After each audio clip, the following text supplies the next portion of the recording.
Okay, we are getting ready to go into this next game. The first game, winners are here in this round of 8 game that we're going to be casting now. And this is going to be Elena's fan club versus Dominionist for president here in the EVG Dominion Tournament number 3.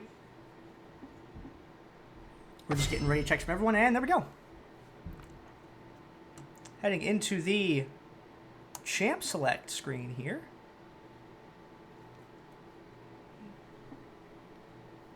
We can get a look at everything that's going on.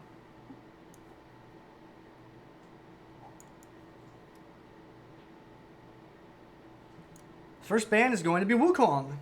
I don't know if they watched that first game or not, or if they just know that he's a good character to ban, but he is going to get kicked out first of all. And then LeBlanc being removed. Fizz also. Some solid bans so far. Blanc is a powerful burst character with some tricky crowd control ability. And Fizz will just kill people. And he's hard to defeat because of Playful Trickster.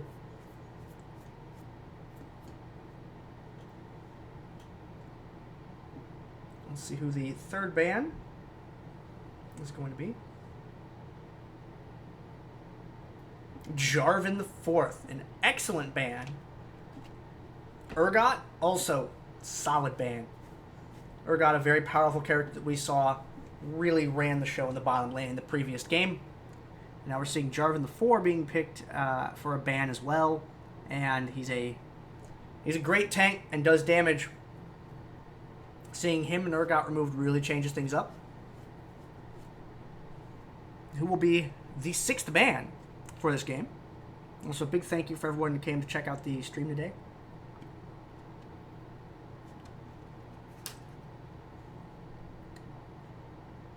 They just didn't ban anyone else. Alright. Well, this is new and different.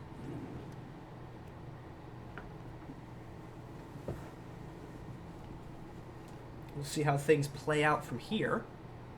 Karma. Karma is annoying to deal with. She's hard to put down and can dish out the hurt. Has some nice crowd control abilities as well. Keeps her allies from dying. A very strong supporting character. Malzahar being highlighted. But who else? Who else could it be?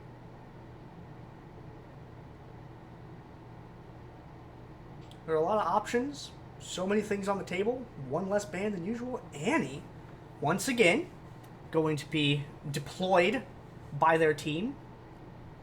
What is Annie? Annie was 8, right? Annie was 8 when the game came out in like 2009 is when it was in beta, right? So Annie was 8 then. And it's 2010, 11, 12, 13, 14, 15. So 8. So Annie's 14 now? Sometimes I wish that video games would actually take that stuff into account, you know, and like age their characters as the game went on. I mean, I know that would be a lot of work to do, but when you have in the case of you know, really young characters like Annie, it'd be a neat sort of immersive thing for them to change the ages. You know, when you have like small dogs or whatever, you know, like companion pets and things.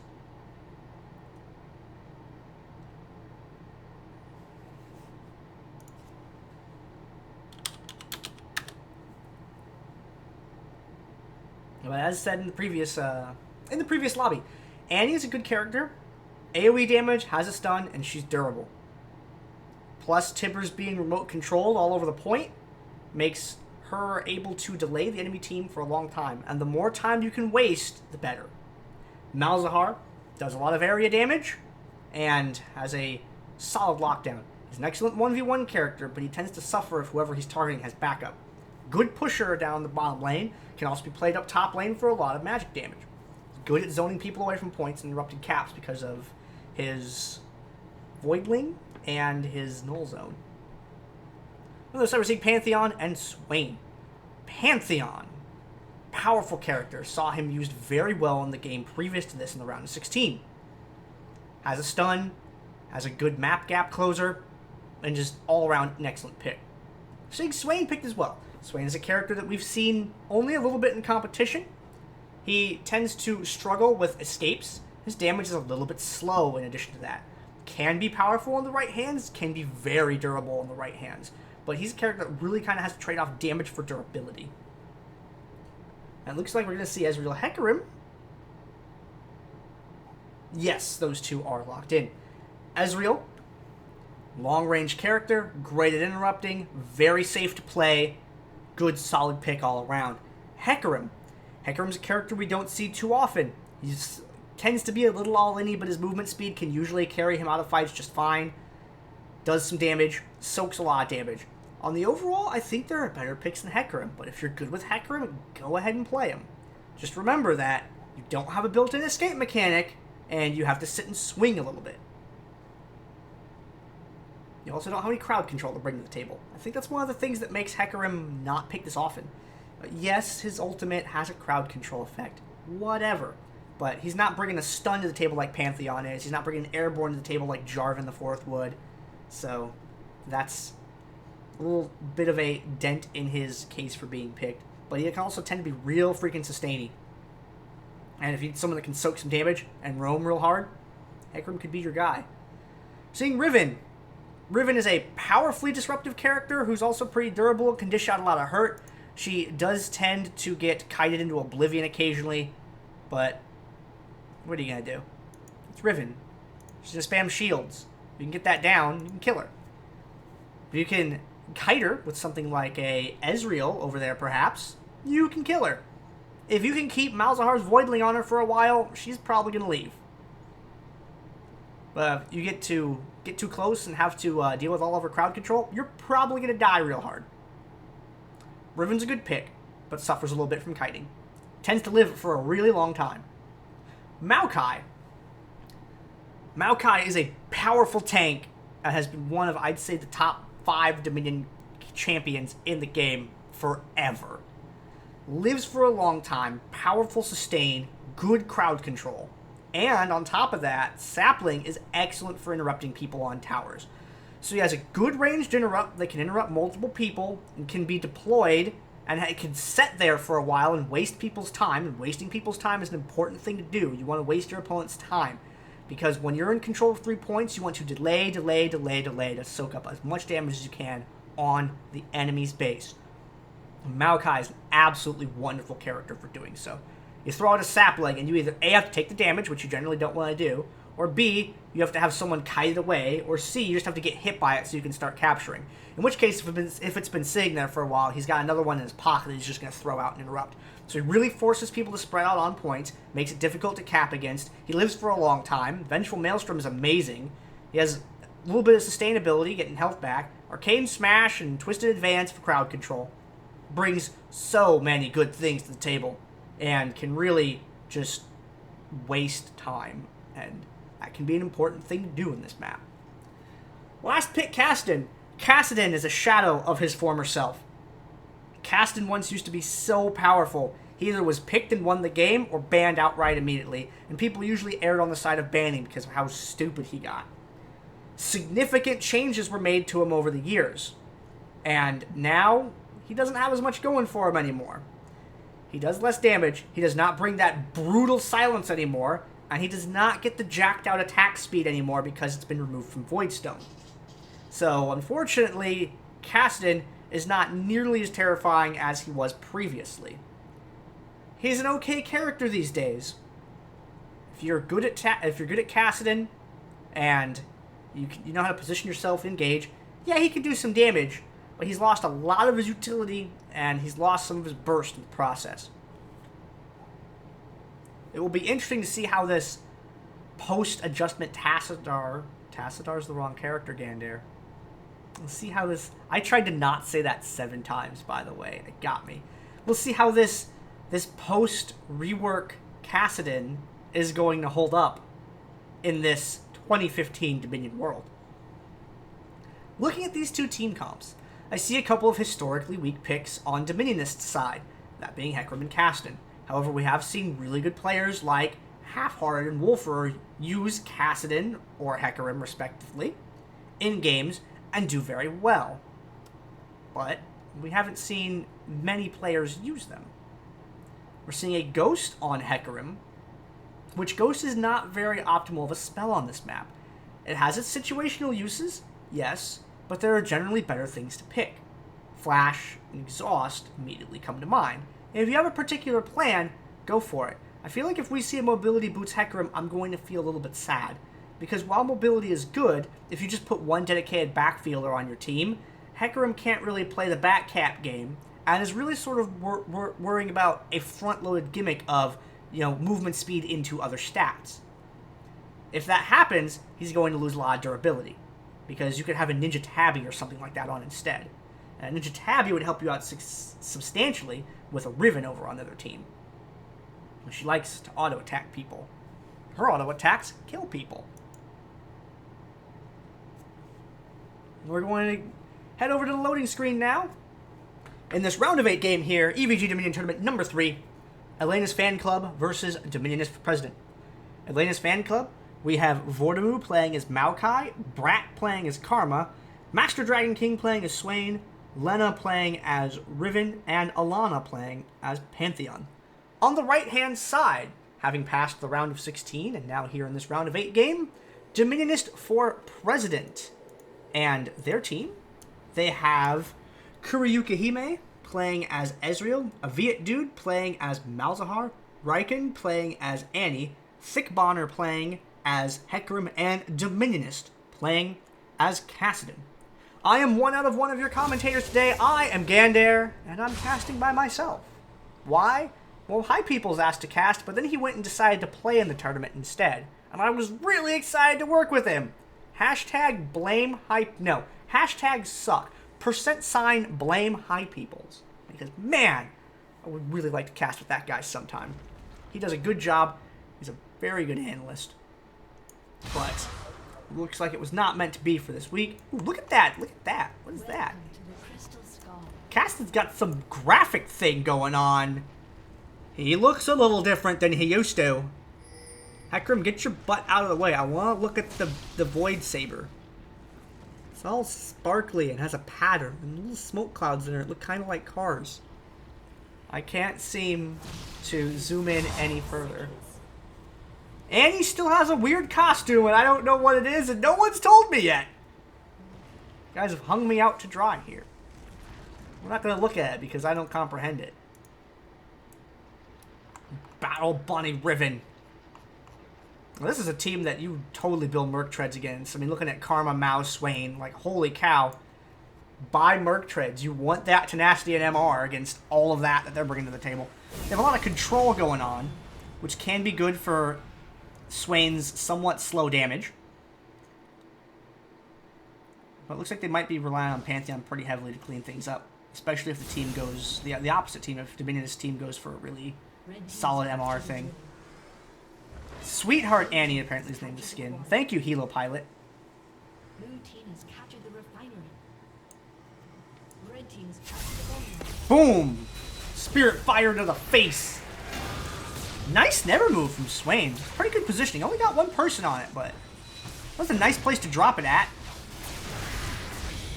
And Elena's team getting ahead on the capture already. Vordamu getting the cap in. They're doing a nice job rotating who does it. Annie locked down real hard over there. Had that Molten Shield. Helped keep her alive. Raken heading back away from the fight a little bit. Cooldowns recharged slightly. Brat landing another good Spirit Fire. Raken taking the second hit from it. They're starting to force Elena's team away. Vordamu goes back in. Annie trying to start a Forest Fire. And they're able to get him down. Swain's bird just flew in front of the screen. It was really cool. Thick Bonner and Karma are dancing over there. And they got it.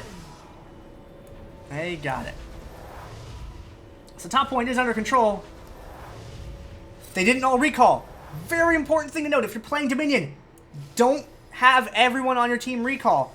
One person needs to stay behind and defend the point. They left Dominionist Castanet up there, and that was a good choice. He has plenty of health and mana. There's no reason for him to recall right now, and someone needs to watch it. If they had all recalled, Karma or Pantheon would be capturing that point right now, and they'd probably get it neutral before the team was able to arrive.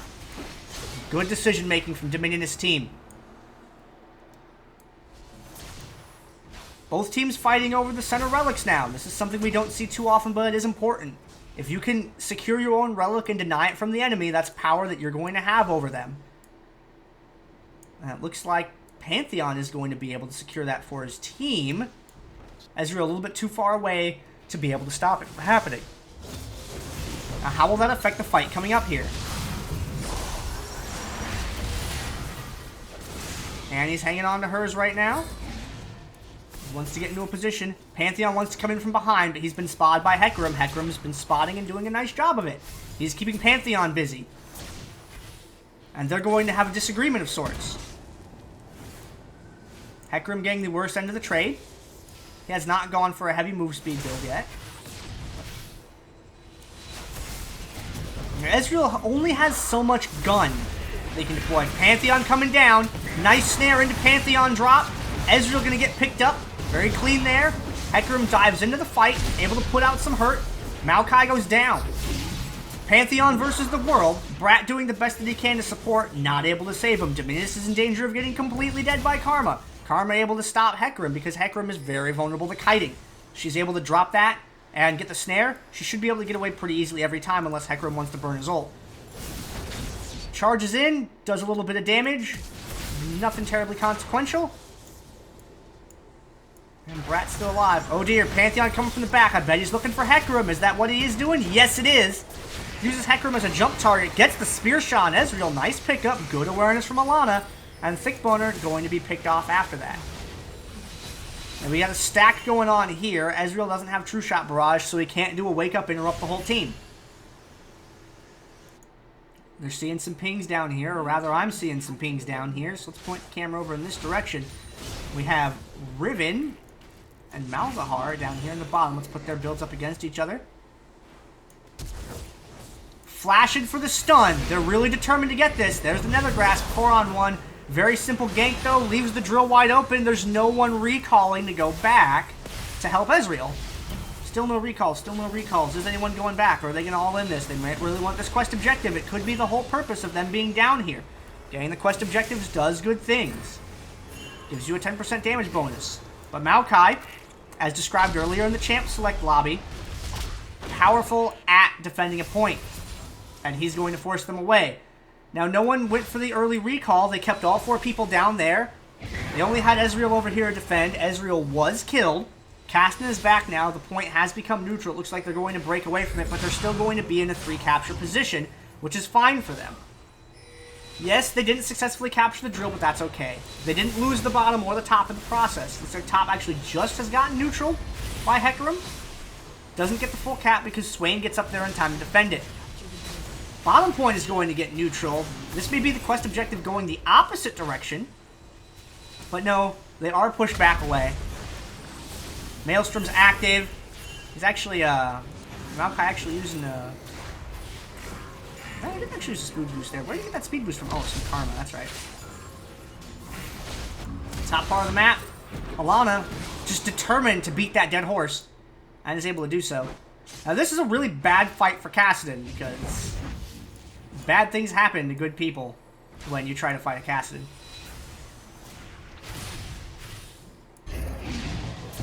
Kassadin with backup, however,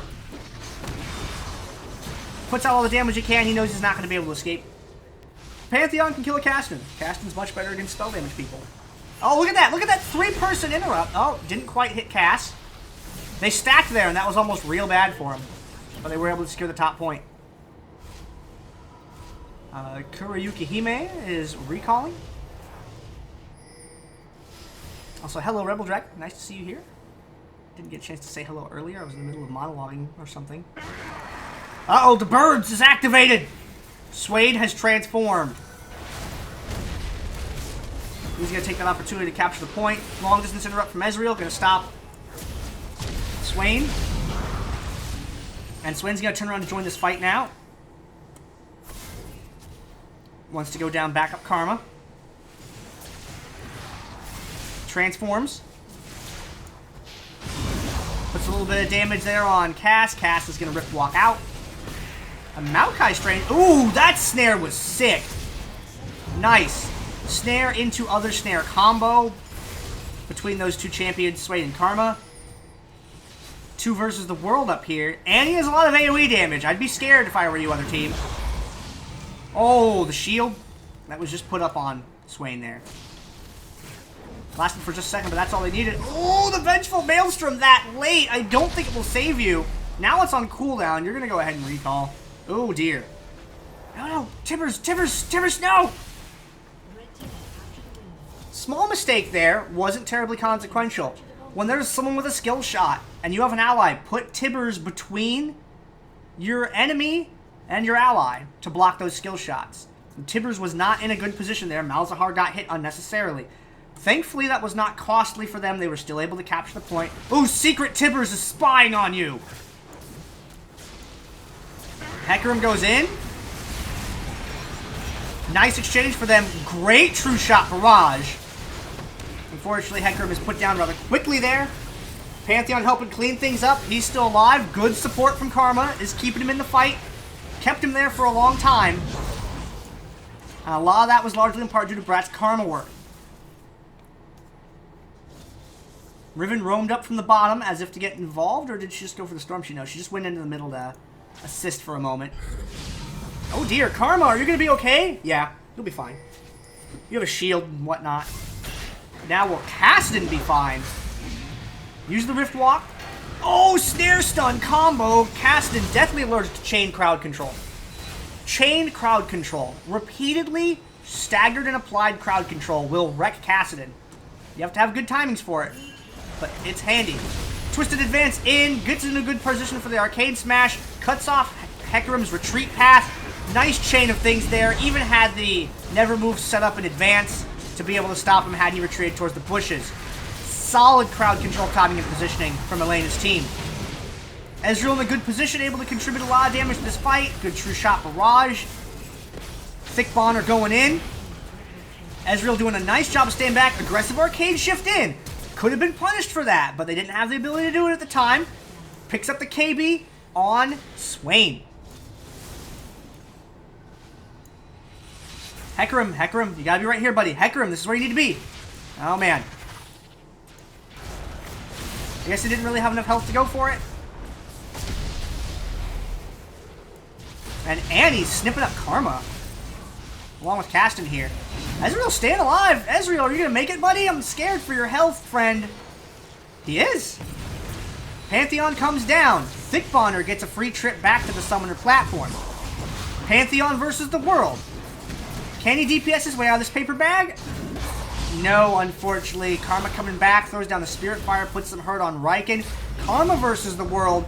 Not sure how I feel about feeding in one at a time versus 3 in a row. Looks like she's going to regroup with Swain, and then they're going to rally and go back for it. Kassadin has plenty of health, admit. He doesn't need to recall. He just needs to waste enough time for his allies to get back. Ezreal and Annie could have made that recall. They would have made it. Ezreal would have had to be in a different position for it. The birds are activated, but not for very long. Swain train was derailed right there. Burst on Karma, True Shot Barrage being used there. That's been put on cooldown. He could have used that for a long distance interrupt. I guess they're banking on not needing it. Great engage from Hecarim. They're taking down Karma. Alana showing up now. Are they going to be able to put out the hurt they need to put them down? There's that CC chain again. And they're able to take out Kassadin. Now, it's Hecarim versus the world. Hecarim is a melee character. He needs to stay in range of these people to interrupt them and put the hurt on them. But do you really want to be in melee range of a Pantheon? That's a serious question you have to answer. It looks like he's going to get into melee range anyway. Quickly plummeting in health. He's going to be defeated. And he has backup in the form of in front of Ezreal and Annie. But Ezreal's going to be picked off before Annie can arrive. They don't get to group up. Windmill going to be turned around. Awesome game so far. We are 12 minutes in. It's been staying pretty even. Going for the disrupt here. Keeps people away from the relic. Good zoning from both teams. Riken snared. Riken snared again. Riken getting slowed. Riken losing half of his health. Molten Shield's really good. Really good. And he's going to go ahead and recall there. Going to refill on health. It doesn't cost her team anything because they're not in a position for an imminent team fight, so it's okay for her to go back, get that health, and then return to the field. She's going to come in a little late if they start this fight without her. I don't know how I feel about that, Thick Bonner. You've really gotten extended away. Annie wasn't there yet. Not a fan of what occurred there. Hecarim had plenty of time. There was plenty of Nexus health available on the board. They could have waited for Annie and gone in as a group. Hecarim got a little gung-ho there. Took some extra damage, and now they are in this position. Pantheon goes straight for Ezreal and takes him out. Hecarim has to escape with his ult there. Things not going so great for Dominionist team now. Hecarim, smart recall. He's going to heal and just come right back. Ezreal had returned with the revive. Hecarim charging back into the fight. They're able to sweep up Karma. It looks like they're going to turn this around. But that fight could have gone better. That was quite the setback for them. They're not even in a position to capture Windmill because of Karma's presence on the map. It was a very defensive fight. And in that exchange, Elena's team burnt a revive out of their opponent, and they still retained control of the Windmill.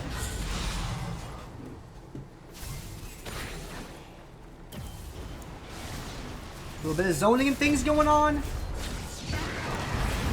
Thick Bonner putting the hurt on Mao a little bit. Vengeful Maelstrom's already been dropped. And Hecarim is shut down. Now it's a 4v3 situation. We can see Dominionist team falling back. Caston's a little separated from his allies. And the CC chain is real this game. He gets picked up. Thick Bonner has come back with a revive. Gets mixed up right into the fight again. He has some armor and a Trinity Force, but he doesn't have a lot of health going for him. Really relying on that health that he gets back from his ability. They have defended the drill once again, but they have lost another revive, and Elena's team is still in control of the Windmill.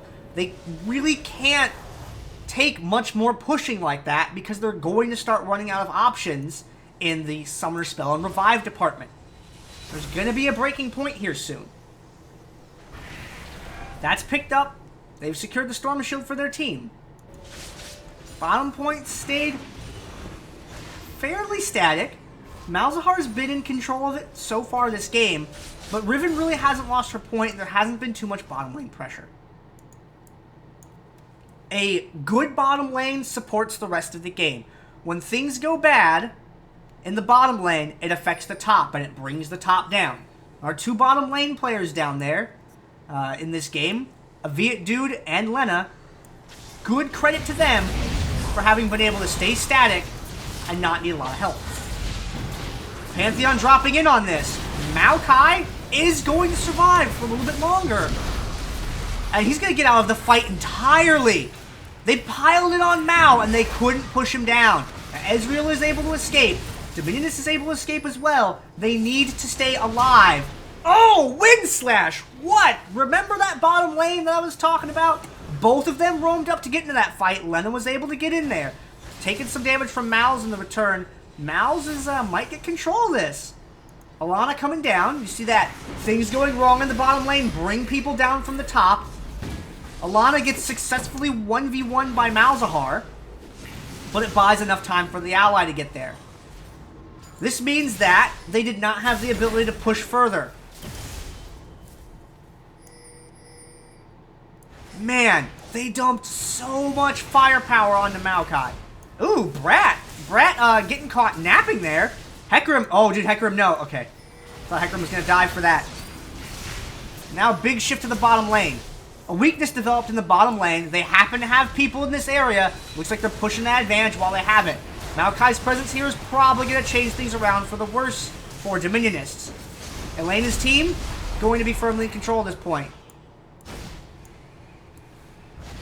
They are going to lose the top in the exchange. So that interception in the bottom. Riven went up to help her team. Yes, she was able to get a kill for her team. However, the damage that she took on the way back disrupted that static bottom lane that they had going on, brought people down from the top, enabled Dominionist team to get control of the Windmill. Looks like they're going to lose control of this bottom in the process. Maokai and crew still down there. Hecarim coming back, though. Looks like they're getting pushed off. They're not going to be able to get that now. It was close. When they had that many people in the bottom lane, they saw it, they'd lost top. They went ahead, pushed across the map because they had forces down there. They almost got that bottom point. If they had, they would have secured the quest objective, and that would have been great for them. Red team's captured the boneyard. But it was not to be. Dominionist is now in the controlling position on the map. Will they be able to maintain that position? Maokai is nowhere near this fight. Annie is doing the best she can. Has an Odin's Veil, which is a great buy against that team. Pantheon being the only source of damage for them in the top lane. Annie gets a lot of mileage out of it, especially when combined with Molten Shield. Fantastic pickup for her. Sick Bond are able to take out Karma, duking it out with Pantheon. Could definitely go in favor of Pantheon if he sits and swings. Wisely decides to retreat from that. Waits for backup. Gets Tibbers on his side. Annie coming down from the top. There's the stun. Alana taking the damage. The spear shot was spent on Annie. That means Hecarim has a few seconds, but he's just not able to keep up. The Ravenous Hydra from Pantheon is keeping him alive. Oh, man, so close. Oh, it doesn't kill him. The True Shot Barrage doesn't kill him. It does interrupt the capture. It doesn't go neutral. Misses both skill shots. He is able to pick it up. He does have to put Arcane Shift on cooldown. And the minion! The minion picks up the tower! Oh, this is an awful situation for Ezreal to be in. Caston is diverting attention away. Is he gonna run? Yes. Good call, Cassidon. Good call. If someone shows up, just leave. Don't risk getting killed. And look, he bought enough time for Ezreal to capture the point. Even if it was just barely, they still got control of it. That puts Ezreal in an okay spot. They're starting to gain some momentum and things are really going in their favor. They're a good split. The sapling can't get them both. And they capture it as a result. If they were stacked, the sapling would have stopped it just short of getting under their control. Hecarim, though, doesn't know. I don't know if he's going to be able to make it. No, he is not. But the team was able to secure the quest objective, rapidly starting to put them in a leading position. They've been behind for quite the game. Oh, the True Shot Barrage does not land. That's so unfortunate. Ezreal gonna have to recall. Malzahar maintaining his presence in the bottom lane. And man, the way that whole thing with Riven there just really has derailed this whole game. Annie smartly recalled right then because she had allies coming up to the top. Cassidon. Oh, Cassidon! Damn! Taken down. Not quite able to make it. Now, Annie with her recall is on her way back up to the top. It's going to be a 3v4. They have very good dive potential. Look at that nice scouting sapling there. Annie takes it for the team so it doesn't hit anyone else. Thick Boner goes in. He wants to get his damage in on Swain. Pantheon drops in. Good drop into the fight. Puts the hurt on Annie right away because she has a lot of MR and not a lot of armor. Good flashback from Ezreal. Kuryuki Hime's did a nice job of positioning himself so far this game, but he can only do so much in that engagement. Can he get in range to stop Swain or Karma? No, he can't. Maokai, good solid zoning from Mao there. Keeping him back. Not able to let Ezreal gain any ground. That was a double negative. Hopefully you know what I mean. And oh dear, Cassidon. Cassidon!